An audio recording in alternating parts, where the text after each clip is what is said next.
So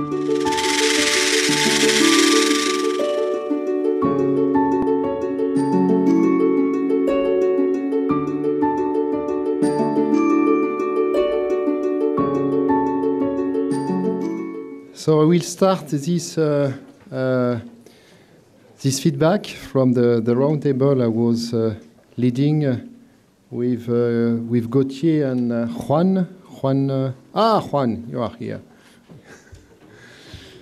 So the topic was requirements and ontologies. So this is the agenda of our roundtable. We had first some presentation, and I did some reminder about what it is existing today at INCOSI on requirement. And also I have asked Gauthier to do similar things, because Gauthier, for those who are familiar with AFIS, you know that Gauthier was the pillar for requirement in AFIS. He is still, by the way. And then Juan did an overall presentation on ontology. Then we have some industrial presentation from Airbus Defence and Space, and Safran. I think it was very interesting. And at the end, we try to, of course, to have a discussion about the outcome. So maybe we can split the feedback, and of course, I let my colleague to react in real time. In two parts, one dealing with requirements and another one on ontology. In fact, when we decided to have this session, requirement and ontology, we discussed it together, and we thought that it was a good idea to link those topics. They are very linked, and we will see why just now. Regarding the requirement engineering itself, what has been said during this discussion is the main issue on requirement engineering is the quality of requirements. I think this discipline is rather well mature. A lot of things has been done. There is a lot of things regarding standard, method, tools also, but the quality of requirement is a key point. A lot of things has been discussed regarding the quality, and we have referred also, including in the industrial presentation, the famous rule CCC, CCC like correctness, consistency, completeness, which is also well described in the INCOSI guide for writing a requirement. So we mentioned this document on which, again, AFIS did a lot of contribution. When I say AFIS, I mean some of us, and I think it's a good achievement. So that document is very useful. It has been, it is used, it has been referred, and so CCC is taken as a, let's say, a basic principle for having a good requirement.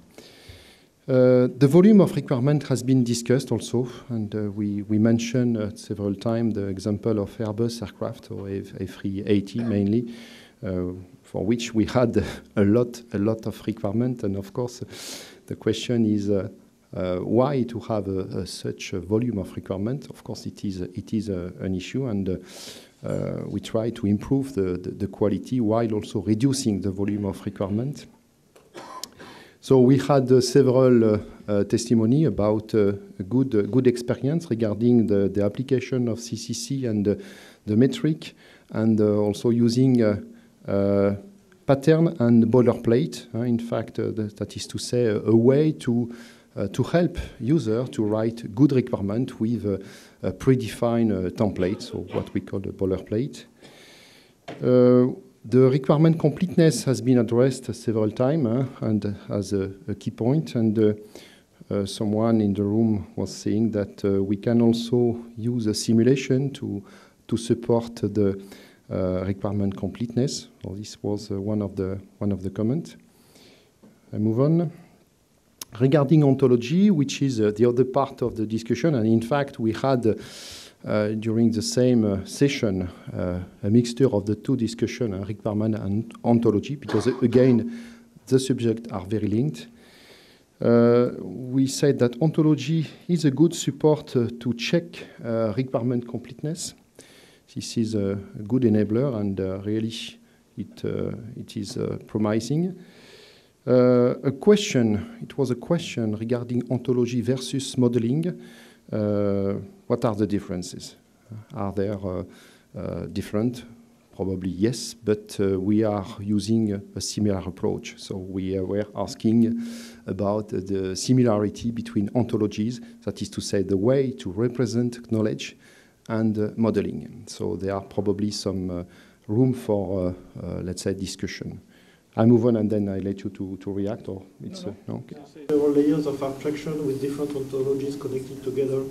So I would say the ontology for system, it's a complex system itself, you know. Yes, and just perhaps the interesting issue for you that didn't attend was, could it be possible to assure completeness of a human described specification? And why ontologies? Why ontologies can help in something that is probably impossible?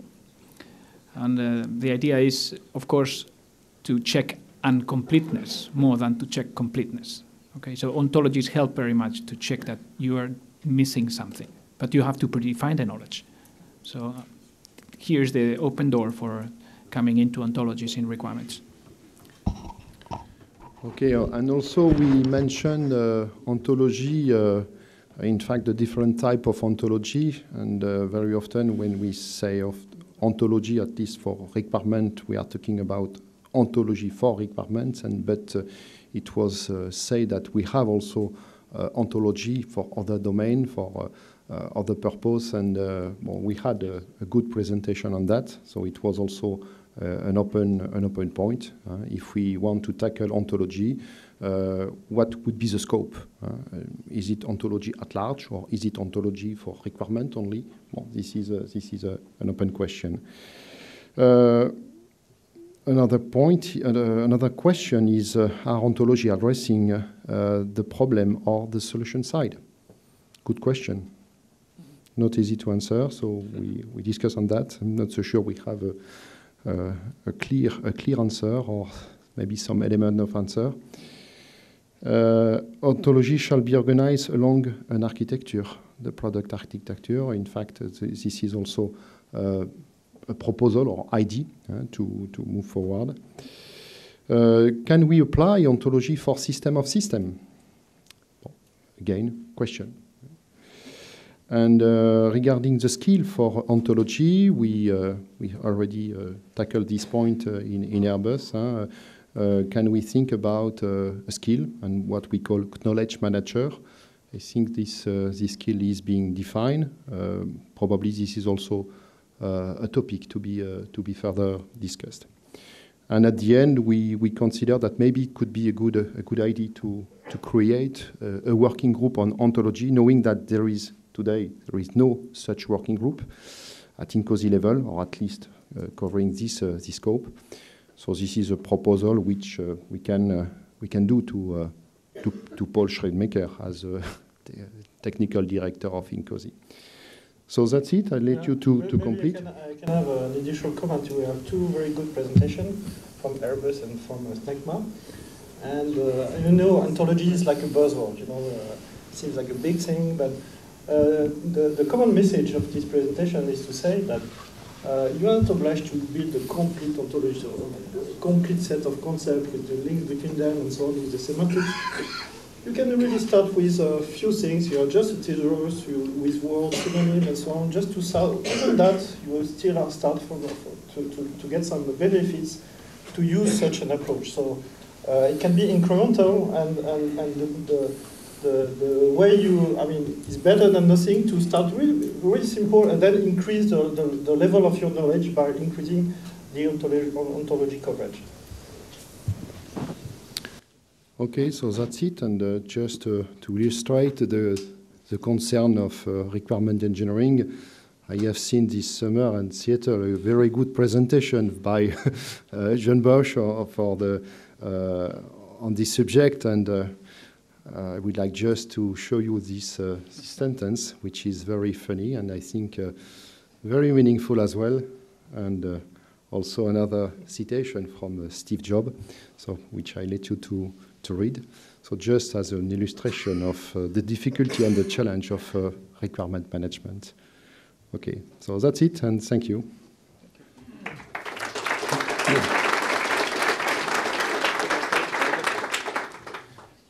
So I don't know who is the next, MBSE or others. So if you have slide, you can use my laptop.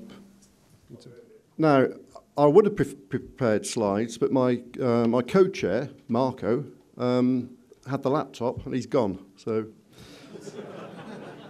I've gone old school for this. So we had a very interesting session. We had 4 presentations. We had an opening presentation. I gave a presentation on the INCOSE World in Motion 2025 vision. And we saw that in there, they said model-based systems engineering is the future of systems engineering. There are other aspects as well, but that was one of the key points that obviously we drew out from that. And they said by 2025, there will be no distinction between model-based systems engineering and systems engineering. It will just be systems engineering will be model-based, which we all cheered and roared with a collective enthusiasm about at the time. So then what we did, where was I? So then we split into groups. So we split into groups by row, which is a little bit strange. So some groups had 10 people, one group had 1, and then they joined another group, which was good. And we got everybody, based on what we discussed in the presentations and the question sessions that we had, we gave them these things, they weren't filled in when we gave them out, but we call these post-it notes in the UK. I don't know what they're called in French. Same thing, is it? Okay.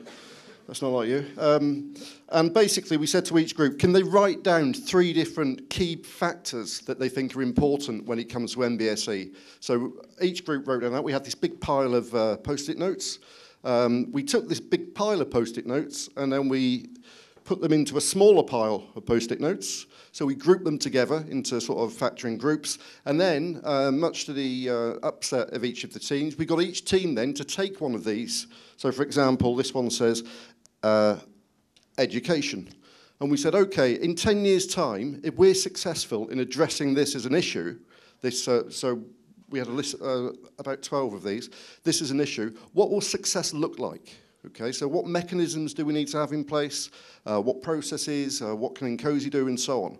We then took these, so they looked a bit like that. Another thing you can't see, this could be anything. We took these, and they said things like, define arguments for different stakeholder groups, management, engineering, etc. Find projects for comparison. So this is what the teams decided, this is what success looks like. I then went to my trusty case tool, because I'm an MBSE and I never leave home without a case tool. The only one that I really can recommend everybody uses is called PAPS, which is the pen and paper system, which we can see before us here. Okay, it doesn't matter that you can't read it. I wrote it anyway, so it's not going to make any sense. So basically, we took each of these things and we said, actually, can we create, I don't know what we'd call something that defines the concepts and terminology. Maybe we call it an ontology or something like that, I don't know.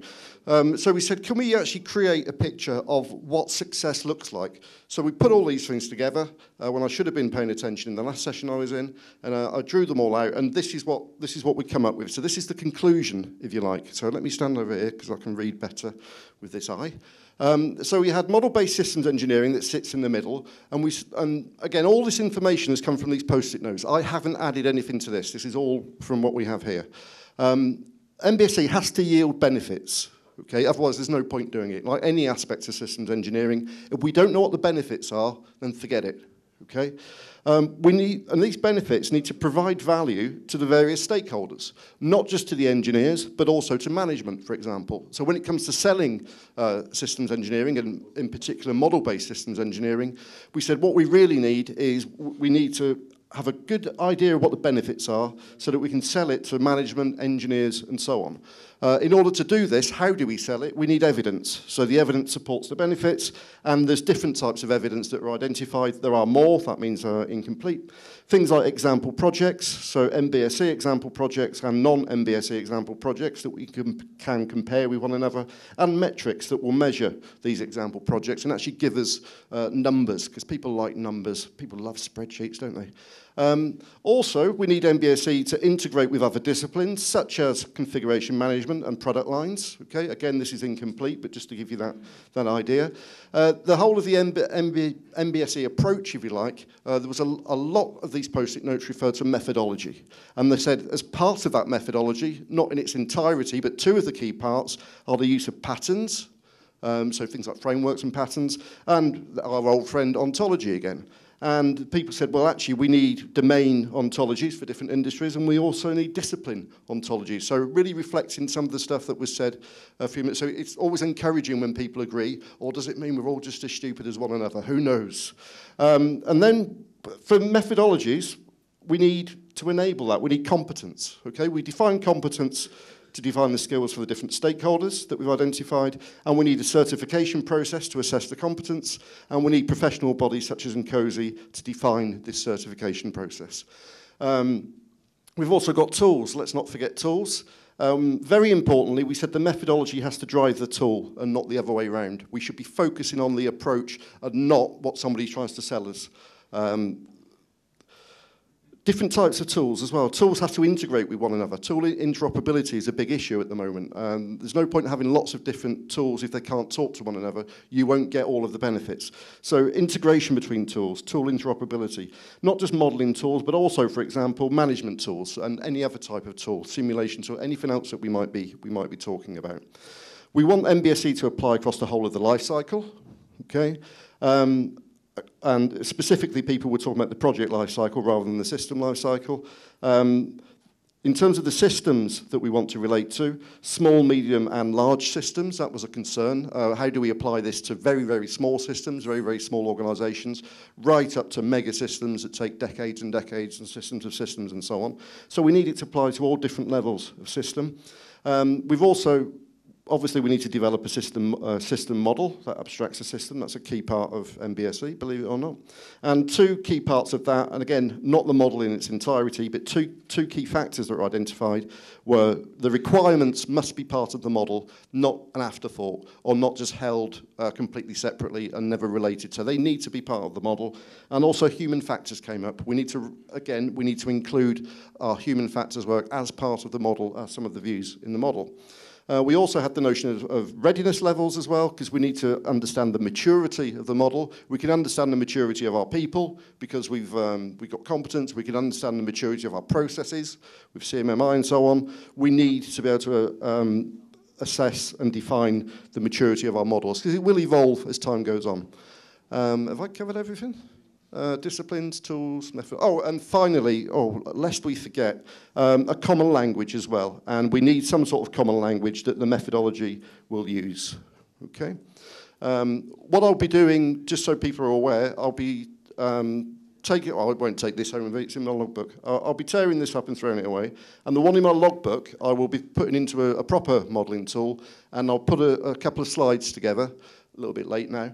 And I'll make them available to anybody that's interested, to be quite honest. So that was the session. That's what we did. This is the highly professional output that we came up with. As I said, I will put that into a proper sense. But essentially, that's our conclusion. That's what we said success for MBSE would look like in 2025. Okay? Thank you. So this morning we began with a very short introduction in order to explain what are the main words when we are talking about architecture and architecting. So we spent a couple of minutes in order to explain what is a product, what is a system, what is a solution with regard to a problem, and how an architect can work within these different subjects, different concerns, and also how an architect works within an enterprise, because we have what is called enterprise architecture. In that case, the work is to cover the complete business of an enterprise. Architects can be also involved at the business unit level. So in that case, they have to deal with different projects or programs. And of course, we have architects at project level, at system level, at discipline level, because we have also software, hardware architects, and so on. This one, okay. So we introduce that before a self-presentation within the room. So regarding this self-presentation, we got a presentation from the UK INCOSY Architecture Working Group.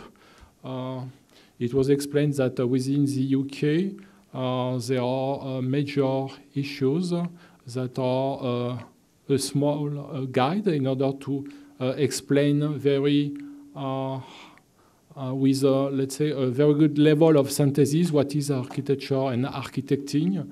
There is also an architecture practice paper. In that case, this is more, let's say, a primer covering architecture and architecting. And ongoing, there is a work which is called a polemic paper.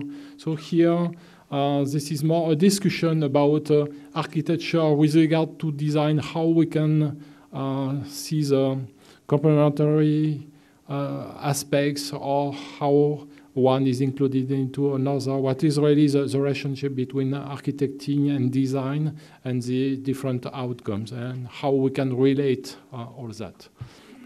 We got also a presentation from AFIS, from the technical committee called 3S AI, and we got a presentation about the main outcomes from the last AFIS workshops held in September.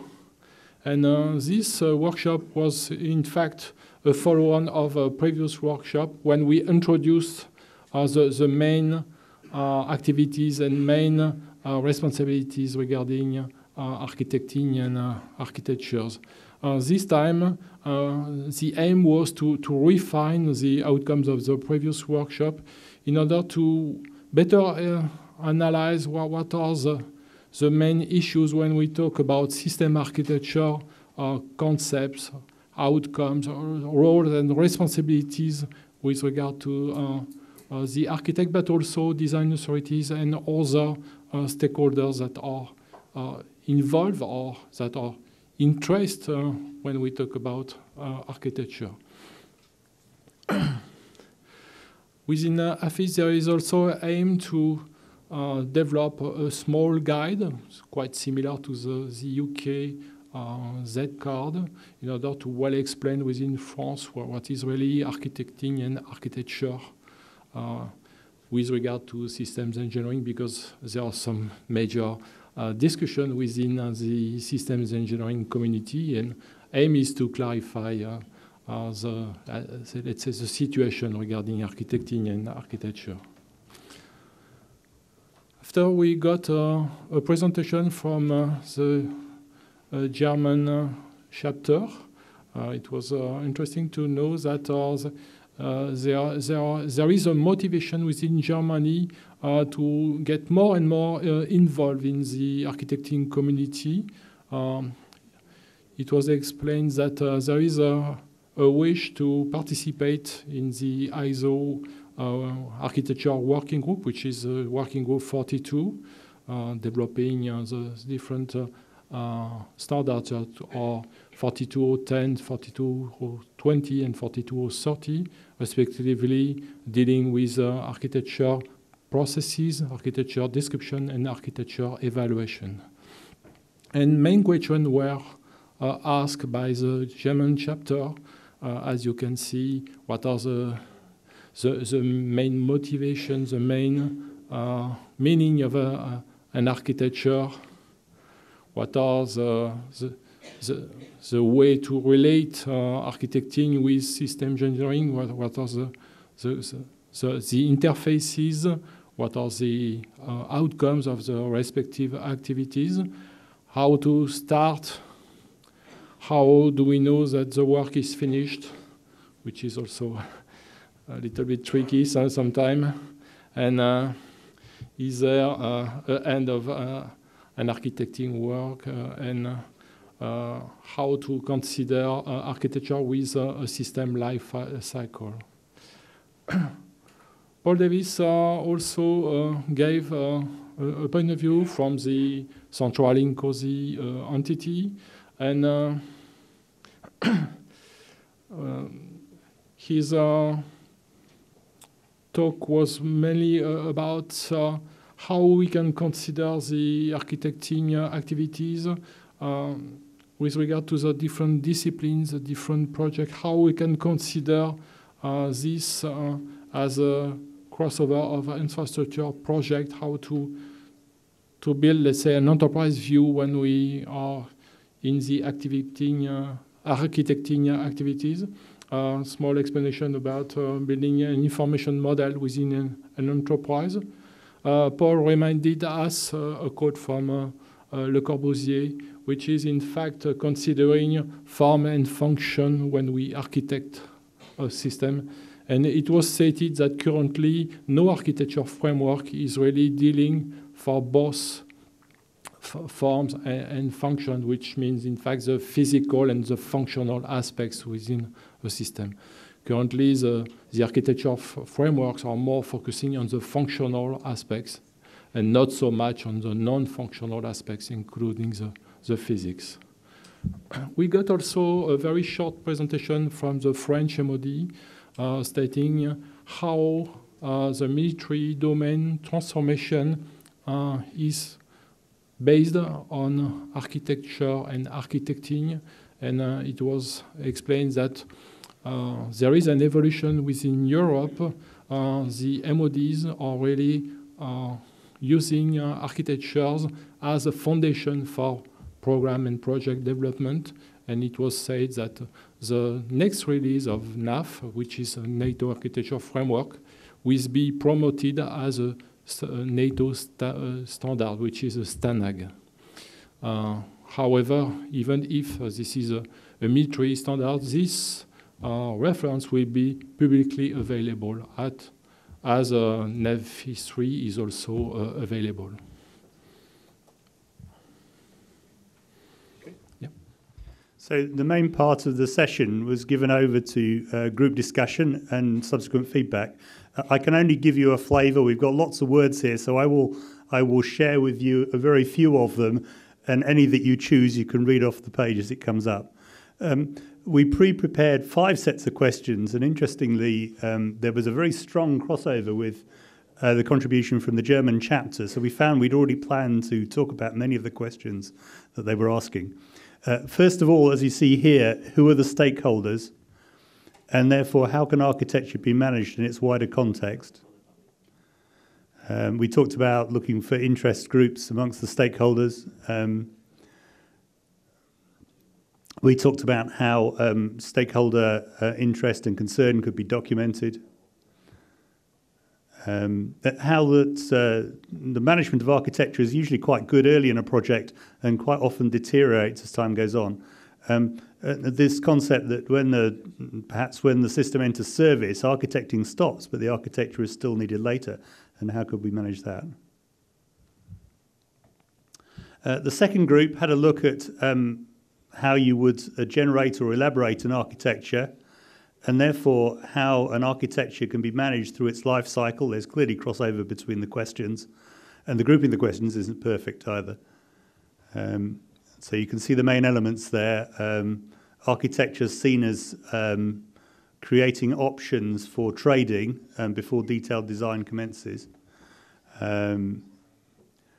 We still feel that in spite of the iteration in the new version of 15288 in the COSI handbook, there's still a gap in knowledge in the area of how we distinguish architecture on the one hand and between design on the other, and I think that will continue to cause debate for a while. And then how can architecture, or indeed architecting, be managed through the life cycle? Clearly it can get very complicated, and one of the things we noted was that information can get dispersed amongst many different systems. That's seen as a problem. My own personal experience of trying to use PLM for managing things is it doesn't always reduce the complexity, which I guess we would like it to. How do I become an architect? There was lots of great discussion on this point in the third group. And I'm not going to go into a lot of detail, but there seems to be a common theme that good architects have often worked in more than one technical field.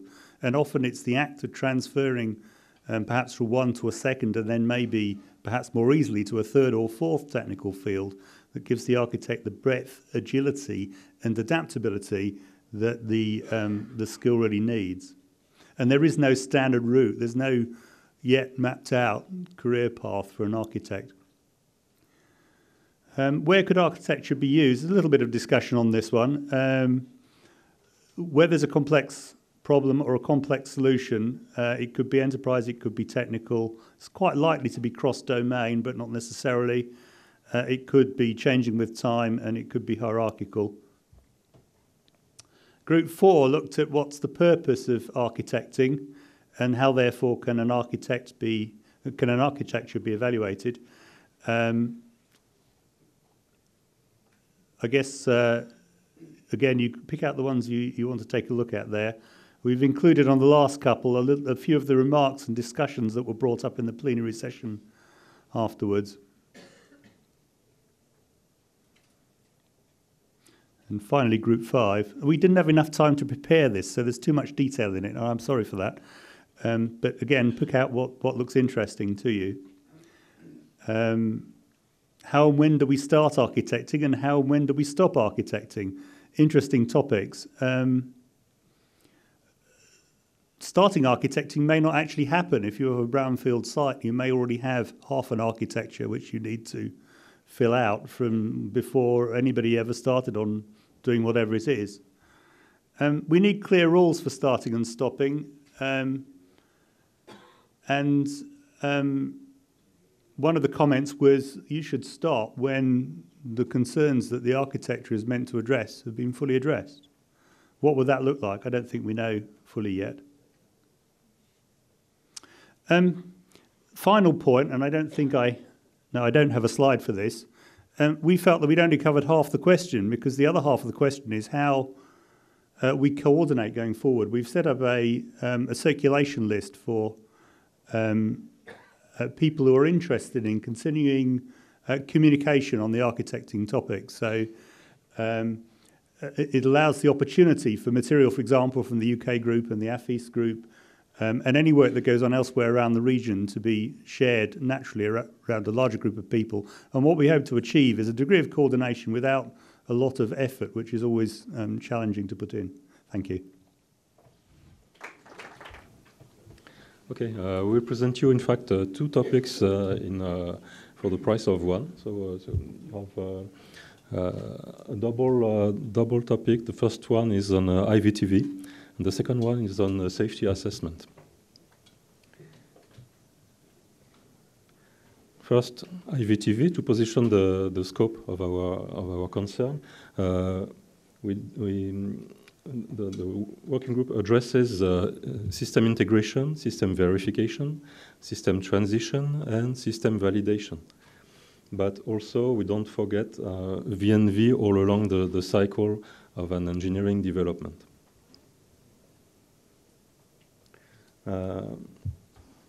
In fact, the working group, the AFIS IVTV project group, worked on a questionnaire that aimed to be circulated, and we did before 1 week ago, to be circulated to the different companies in order to help them assess their kind of maturity level or practices in IVTV.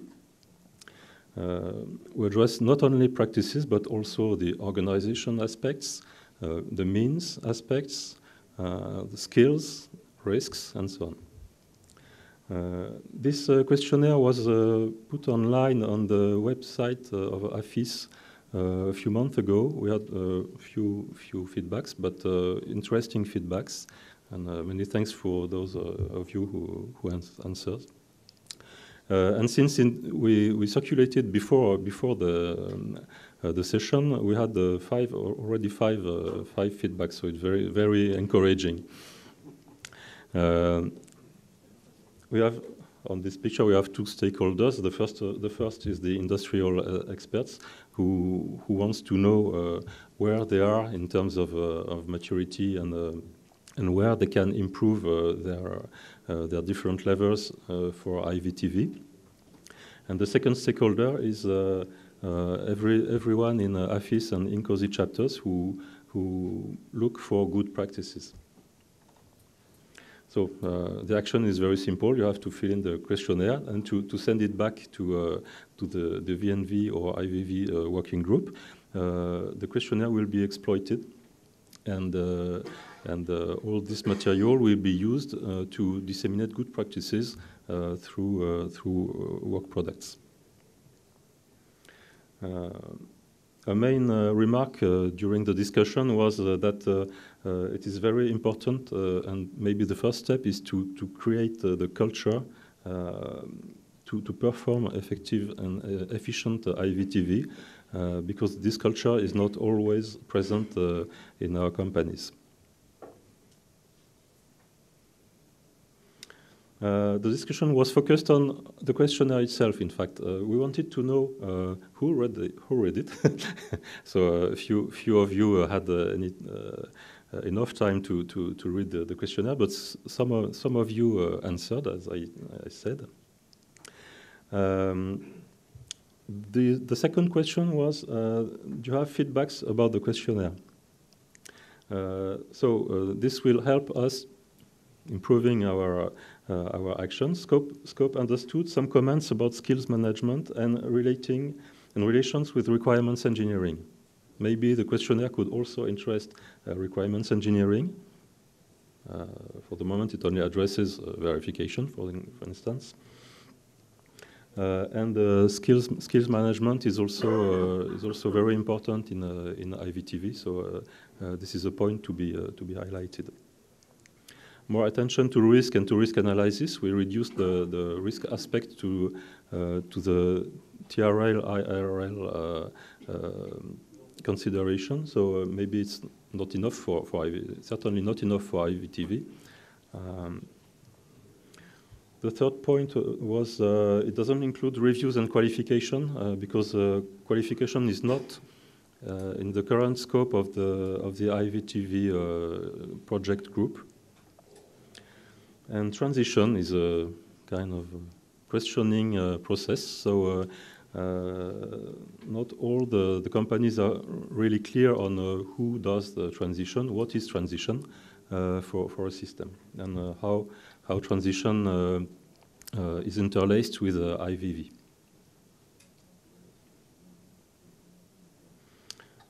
Maybe more interesting is how to deploy it and to really use this tool first to help you improve your IVTV activities, but also to improve the exchanges and the common works between INCOSY chapters. Well, we had some ways, some ideas. Present preliminary results after having some critical mass of answers. Present preliminary results, and then maybe we have more feedbacks.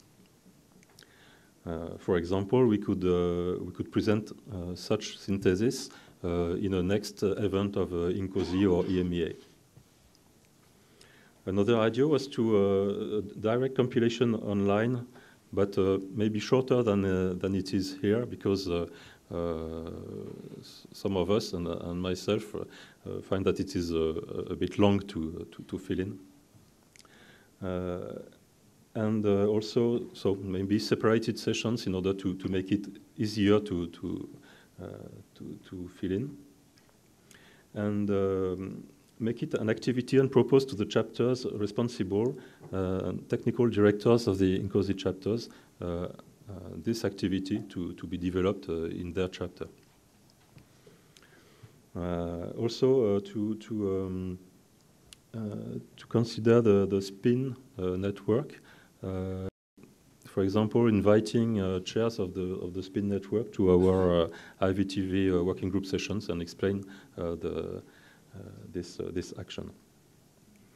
Blockers have also been identified. First, verification is not in the mind, in the culture or in the culture of people. And the second one, it's availability. It's our big issue. And also information protection limitation, because we are speaking about issues in internal practices of an organization, and concerning IVTV, it can be a competitiveness issue. So it can be very critical. Okay, so we are at this point now. We hope we can disseminate and share with other chapters of INCOSI this tool to communicate and to have common actions. Okay, now. So the second part of this working section was about a safety assessment and especially model-based safety assessments. Regarding experience feedback and opportunities about MBSA in aeronautics domain, for example, the MBSA approach is already adopted for system design in aeronautics and aerospace fields. And regarding of the vision of complex system understanding for 2025, the MBSA with the baby fruit of love between MBAC and safety analysis will be good. But we have some bottlenecks against the deployment of MBSA approaches beyond aerospace and aeronautics field. Water needs a standard for MBSA and MBSA for formal modeling, and a lack of equipment and a component library available for other field like automotive or highway. And the human dimension is not clearly defined, for example, for nuclear file. And we need an interoperability between a different model share in MBSA. For example, for SysML or Altarica language, we are 4 variants for Altarica language, and we have a total difficulty to transfer a system modeling, use Altarica data flow to another tools, use Altarica OCAS, for example. So, what is a proposal? The proposal is to create MBSA working group for EMEA with a different mission. The mission collect the feedback on experience about MBSA deployment for EMEA, identify the next investigation to launch about MBSA topics, for example, a standard about a data exchange, and to launch the normalization of Altarica language, for example, and to investigate to the campaign of evangelization about MBSA beyond aeronautics and space fields. and motivate the collaboration between EMEA in COSI chapter about MBSA topics. Okay, that's all.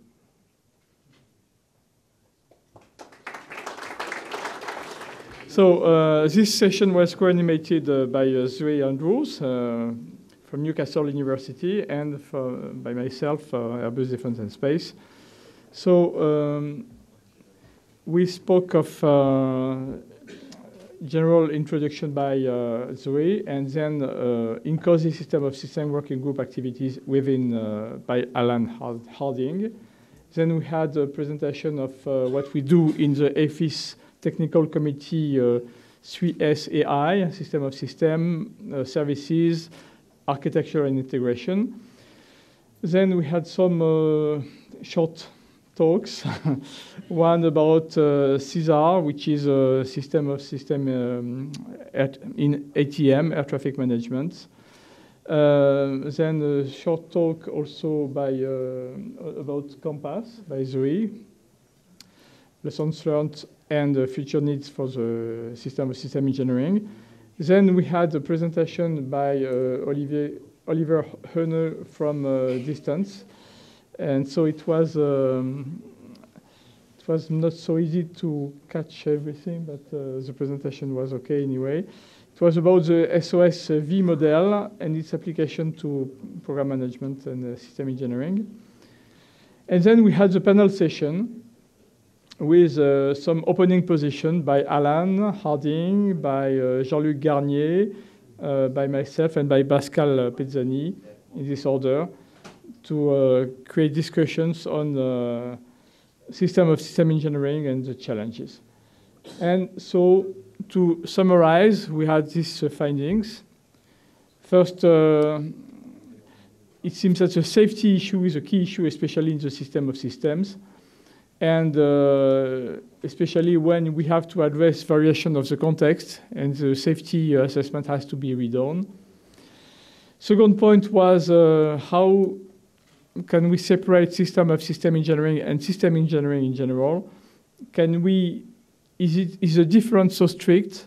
How to validate a system of system and how model-based validation should be applied? So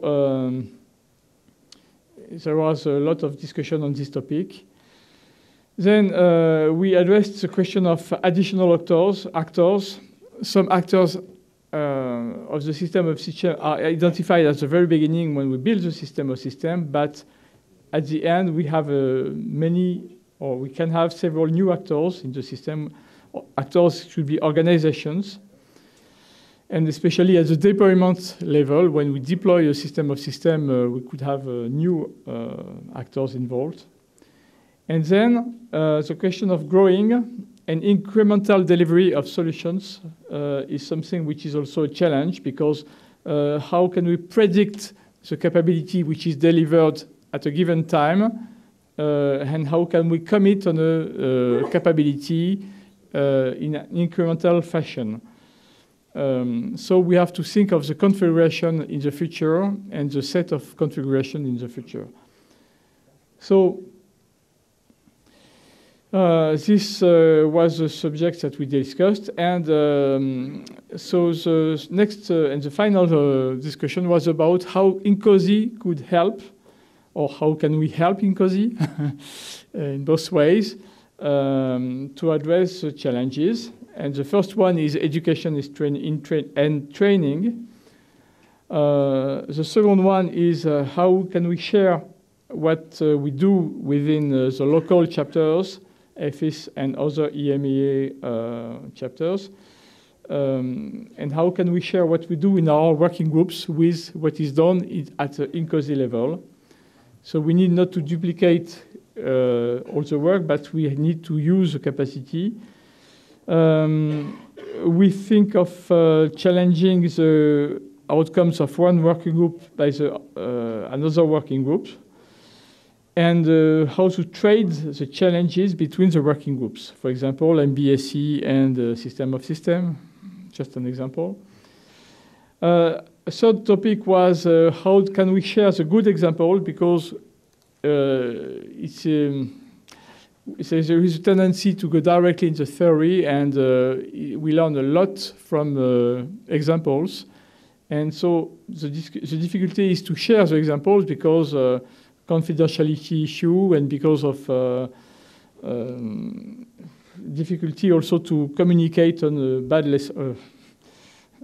lessons. I mean, lessons learned are not always good lessons.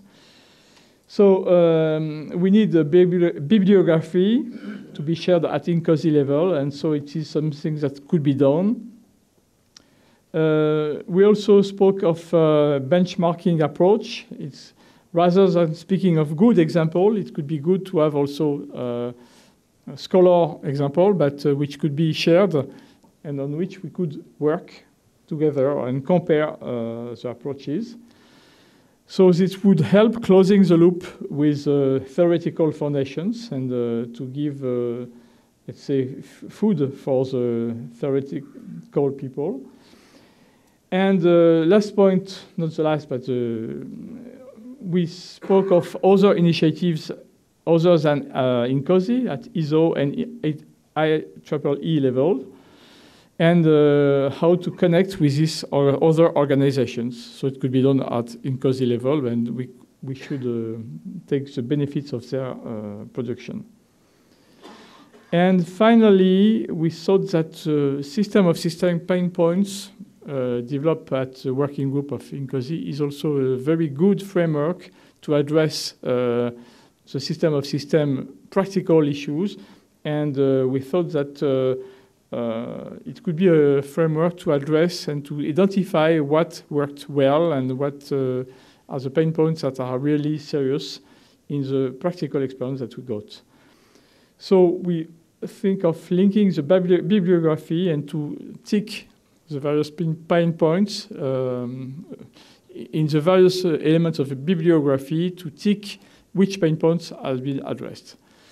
So this summarizes what has been said during our working session. If you want to add a conclusion, Zoe?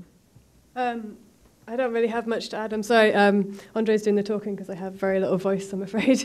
But it was a really active session, and there was lots of talking. I mean, it was hard to get people out of the room at the end, so there was lots of engagement. So it was a really active session, and we'll be writing the report with all the slides and things like that, which can be shared with people that are interested to find out more, is probably my conclusion. So thank you to everyone who participated. Okay, this afternoon, and that will be the last summary, we've been talking about systems engineering and PLM. System engineering and PLM. Why system engineering and PLM? And that was proposed among the silos in any organization that we all know. Among these silos, you've got the people who are PLM oriented, very often mechanical engineers, and you've got the people who are system engineering oriented, very often avionics, electronic people, very often, not always, not necessarily, and they tend to not work together sufficiently. So that's what we've been trying to address as a subject. How can we marry, how can we articulate system engineering and PLM rather than letting them pretending to oppose? So we worked at that, and we had the pleasure of having around the table the working group that had been working at AFIS on this subject, plus Dick Tellett, who is a wise man from the Netherlands, and who came to support with his own experience from the Dutch country. We also had with us Jean-Jacques Urban-Galado from the PLM lab, with whom we just concluded an agreement, because they've been working on PLM from a totally independent perspective, and we will work together in the coming time, in the coming months and year, to articulate our views. And we also had Benoit Hénard somewhere around, who is from the academic world, and who and I can say it now, agreed to first to make sure that they participate to the working group and also that they will bring the subject to the information processing world with IFIP or IFIP, I don't know how to pronounce it, IFIP. So that's all good news.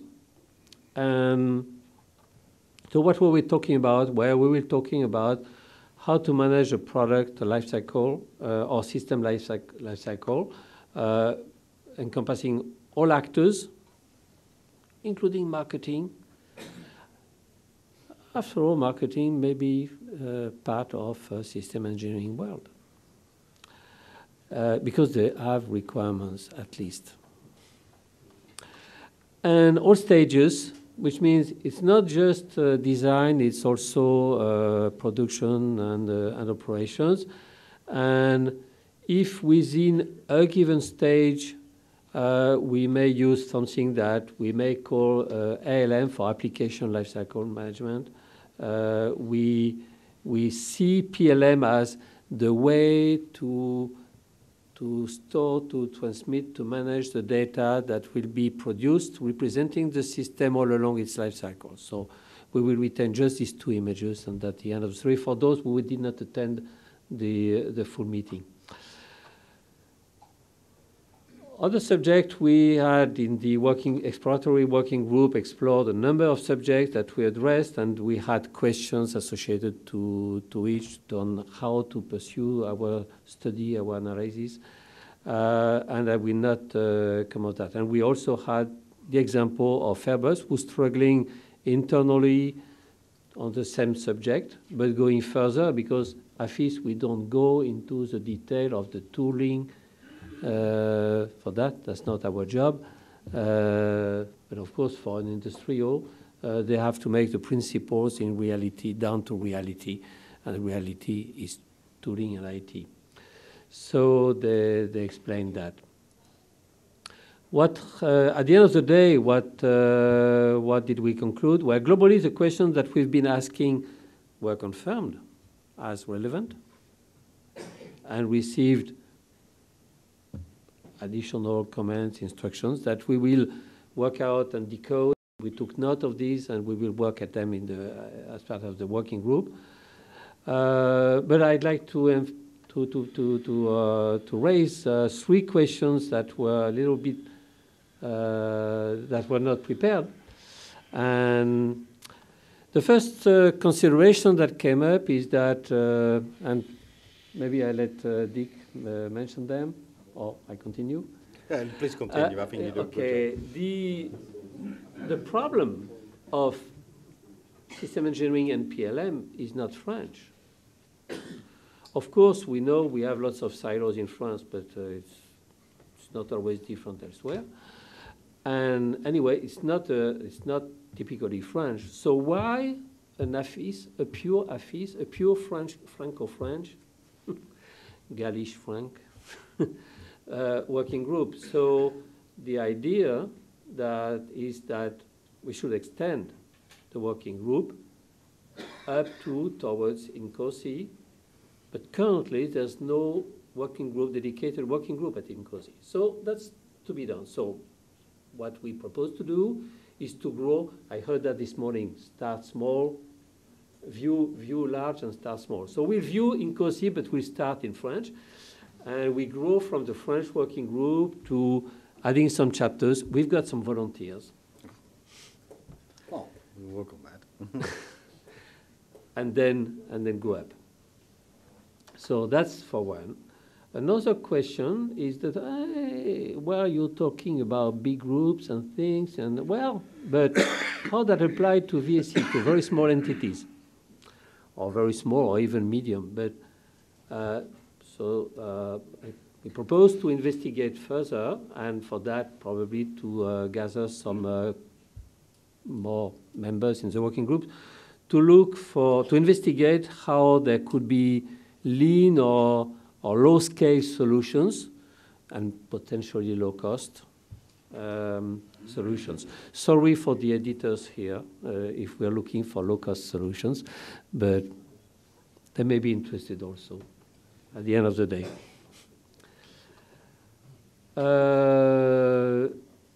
And then there's another consideration that came up, is that both AC and PLM have as their objective to break the silos in the enterprises. So these silos between mechanic, electrical, blah, blah, blah. And in fact, the situation is the same in the academic world, and that I take the word from Bruno Hénard. It is the same in the academic silos where a professor in mechanical design is mechanical and doesn't care about the behavior of the system, and someone in system engineering may be less interested in other aspects. So it's, for example, in logistic support. So the intention will be that the academic disciplines themselves be better articulated, and we will partner. We intend to partner, and Bruno and Benoit Hénard will take care of that with the IFIP working group 5.1, which is dealing with global product development for the whole life cycle. So that will be another collaboration that we're going to launch between AFIS and IFIP in this matter. So I see that Alain is taking good notes. So thank you, Alain. And so now our intention was to prepare, to pave the way for the continuation of the working group on system engineering and PLM. And we have our roadmap to deliver guidelines, which is classical, typical, but also to extend our working group, to build and operate the work agreements, and to extend towards INCOSI, maybe with something to be presented at Edinburgh next year, but we'll see.